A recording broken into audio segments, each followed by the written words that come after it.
O Mahabharata. De Krishna Dvaipayana Vyasa. Livro 3. Ghosayatra Parva. Capítulo 250. Duryodhana influenciado pelos Danavas a lutar. Os Danavas disseram: ó Suryodhana, ó o grande rei, ó o perpetuador da linhagem de Bharata, tu estás sempre cercado por heróis e homens ilustres. Por que então tu te comprometeste a fazer tal ato impetuoso como o voto de fome? O suicídio sempre leva ao inferno e se torna assunto de conversa caluniosa.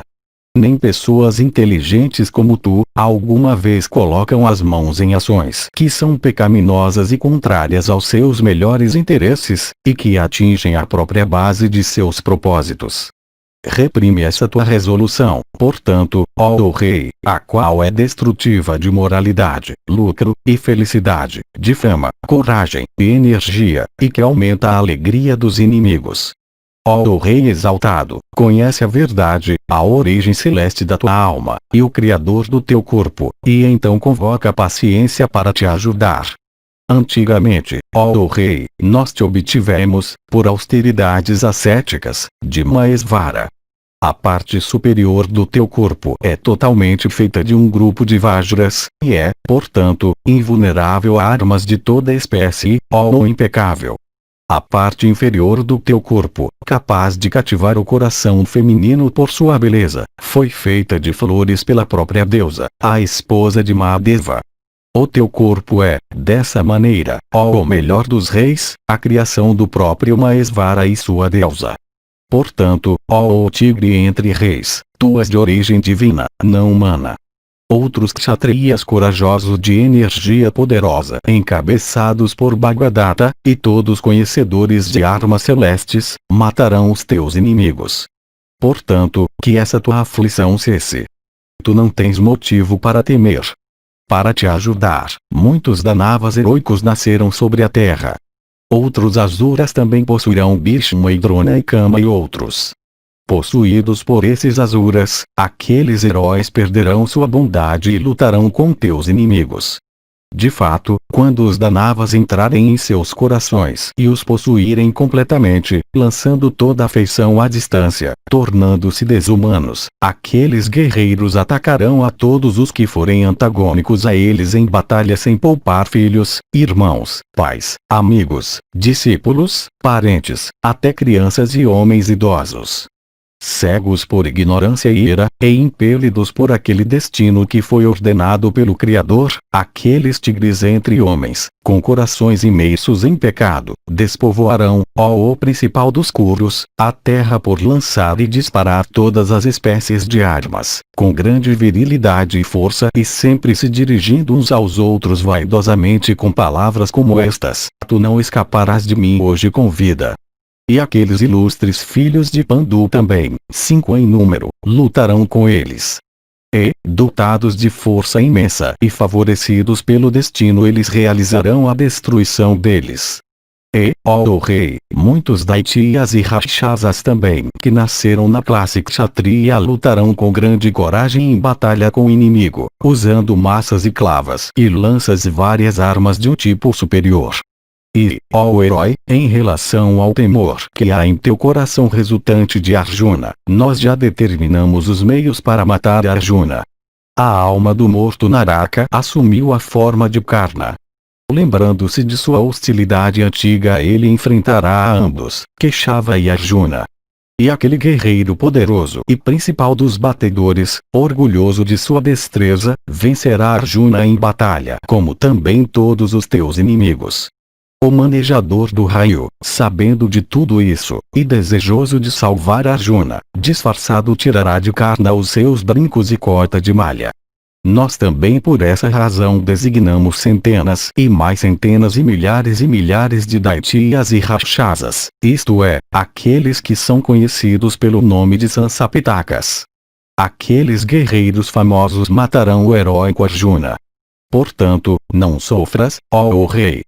Tu governarás a terra inteira, ó monarca, sem nenhum rival. Não te entregues ao desânimo. Um comportamento como esse não te fica bem. Ó tu da tribo Kuru, se tu morreres, o nosso partido se tornará fraco. Vai, ó herói, e não deixes a tua mente ser dirigida para qualquer outra atitude. Tu és sempre nosso refúgio como, de fato, os Pandavas são o refúgio dos deuses. Vaisampayana continuou. Tendo se dirigido a ele dessa maneira, aqueles Daityas abraçaram aquele elefante entre reis, e aqueles touros entre Danavas encorajaram aquele irreprimível como um filho. E, ó Bharata, acalmando a sua mente com palavras agradáveis, eles o permitiram partir, dizendo, vai obtenha a vitória. E quando eles tinham dado permissão para ele de braços poderosos, aquela mesma deusa o levou de volta ao local onde ele tinha se sentado, com a intenção sobrepor um fim à sua vida. E tendo descido aquele herói e prestado homenagem a ele, a deusa desapareceu, recebendo a permissão do rei. Ó Bharata, quando ela tinha partido, o rei Duryodhana considerou tudo o que tinha acontecido como um sonho. Ele então pensou consigo mesmo, eu derrotarei os Pandavas em batalha. E Suryodhana pensou que Karna e o exército Sansapitaka eram ambos hábeis para destruir e destinados a destruir daquele matador de inimigos, Partha. Assim, ó touro da raça Bharata, foi fortalecida a esperança do filho de Mentimá de Dhritarashtra, de conquistar os Pandavas. E Karna também, sua alma e faculdades tomadas pela alma mais interna de Naraka, tinha naquele momento cruelmente decidido matar Arjuna.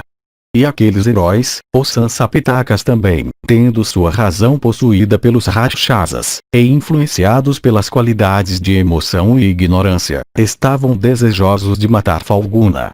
E, ó rei, outros com Bhishma, Drona, e Kripa em sua liderança, tendo suas faculdades influenciadas pelos Danavas, não eram mais tão afetuosos em relação aos filhos de Pandu como eles tinham sido. Mas o rei Suryodhana não falou a ninguém sobre isso. Quando a noite passou, Karna, aquele filho do sol, com mãos unidas, sorridente dirigiu estas palavras sábias para o rei Duryodhana: nenhum homem morto vence seus inimigos. É quando ele está vivo que ele pode procurar o seu bem. Onde está o bem da pessoa morta? E, ó Kauraveya, onde está sua vitória? Portanto, esta não é hora para aflição, ou medo ou morte. E tendo, com seus braços, abraçado aquele de braços poderosos, ele em seguida disse, levanta-te, ó rei. Por que tu te deitas? Por que tu sofres, ó matador de inimigos? Tendo afligido os teus inimigos com tua coragem, por que tu desejas a morte? Ou talvez o medo tenha te possuído, a visão da coragem de Arjuna. Eu realmente te prometo que eu matarei Arjuna em batalha. Ó Senhor de homens, eu juro pela minha arma que quando os 13 anos tiverem passado eu trarei os filhos de Pritha sob a tua submissão. Assim abordado por Karna, e se lembrando das palavras dos Daityas e das súplicas feitas por eles seus irmãos, Suryodhana se levantou. E tendo ouvido aquelas palavras dos Daityas, aquele tigre entre homens, com uma firme resolução em seu coração, pôs em ordem seu exército, cheio de cavalos e elefantes e carros e infantaria. E, ó monarca, muito apinhado de guarda-sóis brancos, e flâmulas, e chamaras brancos, e carros, e elefantes, e soldados de infantaria, aquele exército poderoso, conforme se movimentava como as águas do Ganges, parecia gracioso como o firmamento, em uma época quando as nuvens se dispersam, e os sinais do outono estão apenas parcialmente desenvolvidos. E, ó o principal dos reis, elogiado como um monarca pelos melhores dos Brahmanes que abençoavam com vitória, aquele senhor de homens, Suryodhana, filho de Dhritarashtra, recebendo as honras prestadas, com inúmeras palmas unidas, e flamejando em esplendor excelente, seguiu à frente, acompanhado por Karna e aquele jogador, o filho de Suvala. E todos os seus irmãos com Dussasana em sua dianteira, e Borisrava, e Somadatta, e o rei poderoso Valika, seguiram aquele leão entre reis em seu caminho, com carros de várias formas, e cavalos, e os melhores dos elefantes. E, ó o principal entre os monarcas, em um tempo curto, aqueles perpetuadores da linhagem Kuru entraram em sua própria cidade. Sansapitakas. Literalmente, soldados que juraram vencer ou morrer. Uma Ashawini completa desses soldados era propriedade de Krishna, que os deu para Duryodhana para lutarem por ele. A história de Krishna oferecendo para Duryodhana a escolha entre esses soldados de um lado e ele mesmo jurado não lutar do outro, é narrada inteira no Yoga Parva. Duryodhana, por tolice, aceitou os primeiros, que foram todos mortos por Arjuna. Capítulo 251. Mais conspiração contra os Pandavas. Janamejaya disse: quando os filhos de grande alma de Prita estavam vivendo na floresta, o que aqueles principais dos homens e arqueiros, os poderosos filhos de Dhritarashtra, fizeram? E o que fez o filho do sol, Karna, e o poderoso Sakuni, e Bhishma, e Drona, e Kripa? Cabe a ti relatar isso para mim. Vaisampayana disse: quando, ó rei poderoso, os Pandavas tinham partido dessa maneira, deixando Suryodhana, e quando, tendo sido libertado pelos filhos de Pandu, ele tinha ido para Hastinapura, Bhishma disse estas palavras ao filho de Dhritarashtra: ó filho, eu te disse antes, quando tu estavas planejando ir para o eremitério que a tua viagem não me agradava. Mas tu fizeste isso. E como consequência, ó herói, tu foste capturado à força pelo inimigo, e foste libertado pelos Pandavas versados em moralidade. Ainda assim tu não estás envergonhado.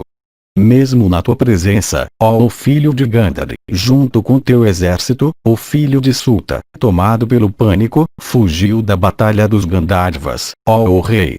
E, ó o principal dos reis, ó o filho do monarca, enquanto tu com teu exército estava gritando de modo aflito, tu testemunhaste a coragem dos Pandavas de grande alma, e também, ó de braços poderosos, do filho perverso do Suta, Karna. Ó o melhor dos reis, na ciência de armas ou heroísmo, ou moralidade, Karna, ó tu dedicado à virtude, não é uma quarta parte dos Pandavas. Portanto, para o bem-estar dessa família, o acordo de paz é, eu penso, desejável com os Pandavas de grande alma. Tendo sido assim abordado por Bhishma, o filho de Dhritarashtra, o rei riu muito, e então saiu de repente com o filho de Suvala. Nisto, sabendo que ele tinha saído, aqueles arqueiros poderosos com Karna, e Dussasana em sua dianteira, seguiram o altamente poderoso filho de Dhritarashtra. E vendo saírem, Bhishma, o avô dos Kurus, baixou a cabeça de vergonha, e então, ó rei, foi para os seus próprios aposentos. E, ó monarca poderoso, quando Bhishma tinha se retirado, aquele senhor de homens, o filho de Dhritarashtra, foi lá novamente, e começou a consultar com seus conselheiros: o que é bom para mim? O que resta a ser feito? E como nós podemos eficazmente ocasionar o bem nós discutiremos hoje. Karna disse: ó filho de Kuru, Duryodhana, leva seriamente em consideração as palavras que eu digo. Bhishma sempre nos critica e elogia os Pandavas. E pela animosidade que ele tem por ti, ele odeia a mim também. E, ó Senhor de homens, na tua presença ele sempre me deprecia. Eu nunca tolerarei, ó Bharata, essas palavras que Bhishma disse na tua presença em relação a esse assunto, exaltando os Pandavas, e te criticando, ó repressor de inimigos. Ó rei, ordena-me, junto com empregados, tropas, e carros. Eu conquistarei, ó monarca, a terra provida de montanhas e matas e florestas. A terra foi conquistada pelos 4 Pandavas poderosos. Eu, sem dúvida, a conquistarei para ti sozinho. Que aquele canalha da família Kuru, Bhishma de mente extremamente má, veja isso, ele que vilipendia aqueles que não merecem crítica, e louva aqueles que não devem ser elogiados. Deixa hoje testemunhar o meu poder, e repreender a si mesmo. Ó rei, ordena-me. A vitória sem dúvida será tua. Por minha arma, ó monarca, eu juro isso diante de ti. Ó rei, ó touro da raça Bharata, ouvindo essas palavras de Karna, aquele senhor de homens, sentindo o maior deleite, falou para Karna, dizendo: eu sou abençoado.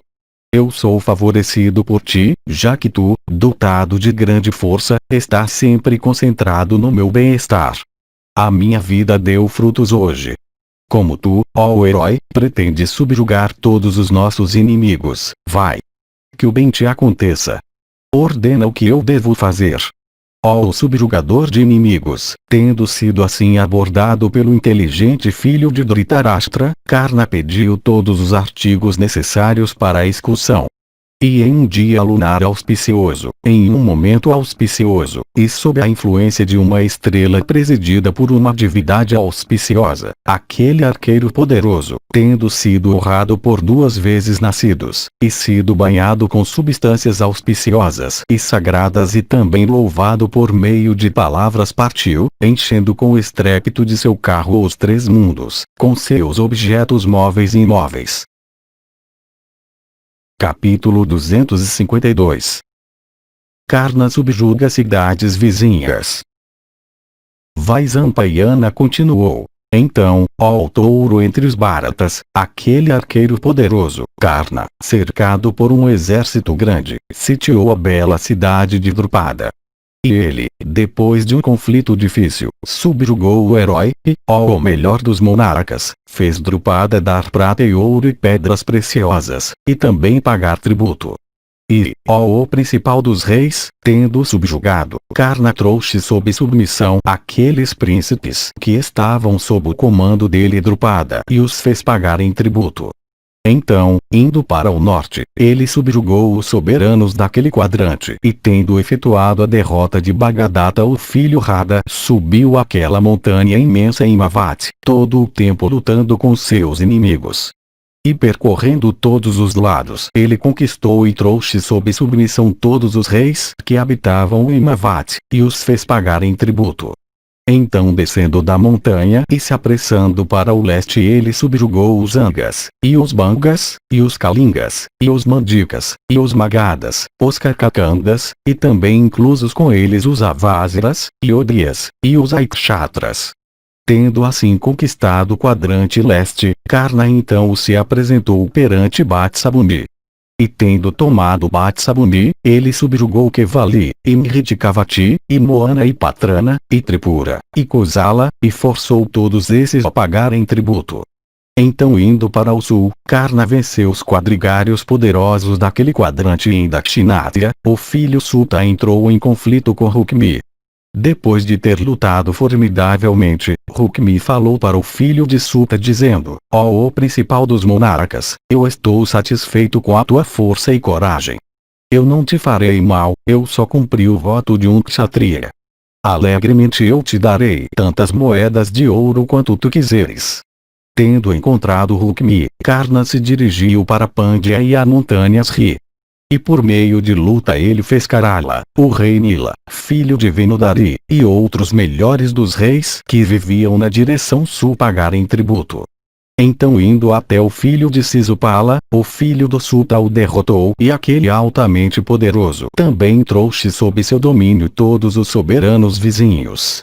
E, ó touro da raça Bharata, tendo subjugado os Avantis e chegado à paz com eles, e tendo encontrado os Vrishnis, ele conquistou o oeste. E, tendo chegado ao quadrante de Varuna, ele fez todos os reis Yavana e Varvara pagarem tributo.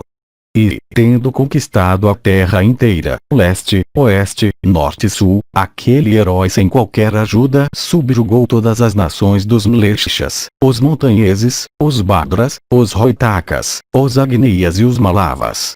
E, tendo conquistado os quadrigários poderosos encabeçados pelos Nagnajitas, o filho de Suta trouxe os Sasakas e os Yavanas sob domínio. Tendo assim conquistado e trazido sob sua submissão o mundo, o quadrigário poderoso e tigre entre homens foi de volta para Hastinapura. Aquele senhor de homens, filho de Dhritarashtra, acompanhado por seu pai e irmãos e amigos, foi até aquele arqueiro poderoso, que tinha chegado, e devidamente prestou homenagem a Karna coroado com mérito marcial. E o rei proclamou as suas façanhas, dizendo: o que eu não recebi nem de Bhishma, ou Drona, ou Kripa, ou Valika, eu recebi de ti. Que o bem te aconteça. Qual a necessidade de falar demoradamente? Ouve as minhas palavras, ó Karna. Em ti, ó chefe de homens, eu tenho meu refúgio. Ó poderosamente armado, ó tigre entre homens, sem dúvida todos os Pandavas e os outros reis coroados com prosperidade não chegam nem a 1/16 parte de ti. Ó arqueiro poderoso, ó Karna, vê Dhritarashtra, e a ilustre Gandhari, como o portador do raio viu-a de ti. Então, ó rei, lá ergueu-se na cidade de Hastinapura um clamor, e sons de ó. E ai. E, ó senhor de homens, alguns dos reis o elogiaram Karna, enquanto outros o criticaram, enquanto outros, além disso, ficaram calados. Tendo assim, ó o principal dos monarcas, em um tempo curto conquistado a terra provida de montanhas e florestas e céus, e com oceanos, e campos, e cheia de regiões altas e baixas, e cidades, e repleta também de ilhas, ó o Senhor da terra, e trazido os monarcas sob submissão, e tendo ganhado riqueza imperecível, o filho do Sutta apareceu perante o rei. Então, ó o repressor de inimigos, entrando no interior do palácio, aquele herói viu Dhritarashtra com Gandhari. Ó o tigre entre homens, aquele conhecedor da moralidade, tocou os pés deles assim como um filho. E Dhritarashtra o abraçou carinhosamente, e então o dispensou. Sempre, desde aquele momento, ó monarca, ó Bharata, o rei Duryodhana e Sakuni, o filho de Suvala, pensaram que os filhos de Prita já tinham sido derrotados em batalha por Karna,